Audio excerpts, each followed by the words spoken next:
তিনার সুন্দর কদম মুবারক উসিলা লইয়া মনের খেয়ালেও দেনে চলিয়া যান সেই না সোনার মদিনা, যেই না সোনার মদিনা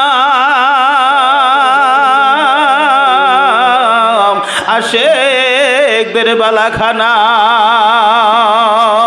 হযরত বেলাল নবীকে হারাইয়া মদিনার অলিতে গলিতে ঘুরতো, নবীজিকে তালাশ করতো আর বিনাইয়া বিনাইয়া ডাকতো। এখনো তিনার আল্লাহর হাবিবকে দেখার সৌভাগ্য লাভ করতে পারেন না। এখনো তিনাদের সাথে এখনো আল্লাহর হাবিবের জিয়ারত নসিব হয় নাই। আমার নবীজির নূরের চেহারা মুবারক, সুন্দর চেহারা মুবারক দেখার আশা আকাঙ্ক্ষা তৃষ্ণা পিপাসা অন্তরের মাঝে স্থাপন করিয়া আমাদের প্রিয় নবীজিকে প্রাণ ভরে ডাকে নিয়া রহমাতাল আলামিন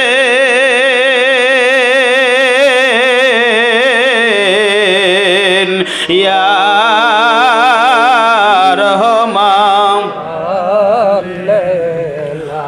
আলামিন ইয়া শাফিয়াল মুযনাবিন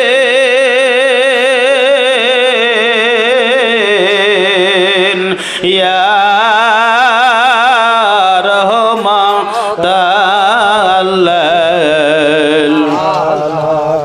এইভাবে কান্দিয়া কান্দিয়া মনে রেখে এলে দিয়া নে তিনা রওজা মুবারকের চতুর্পাশ দিয়ে হামাগুড়িতে করতে থাকেন। আর রওজা মুবারকের ধুলোবালিগুলি চোখে মুখে সর্বাঙ্গ শরীরে সুরমা বলি লাগাইয়া নবীজির কদম মুবারক ধরে ধরে ডাক দিয়ে বলেন, নবী গো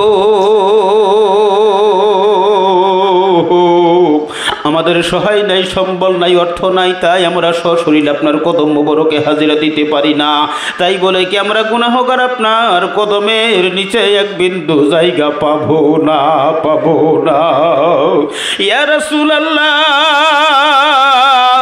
আপনি আপনার রহমতের দৃষ্টিতে তাকাইয়া দেখেন, আপনার পরিবর্তে রেখে যাও আপনার আহলে বায়াত যুগে যুগে উত্তরসূরি জামানার মহান মুজাদ্দিদ খাজা বাবা শাহওয়ানাইতপুরি সম্ভগঞ্জি বাবা জান জামালপুরীর ওসিলা লই আপনার কদম মুবারকে হাজিরা দিয়েছি। আপনার সে আওলাদের ওসিলা করি আমাদের গুনাহগার মিসকিনদের নামগুলি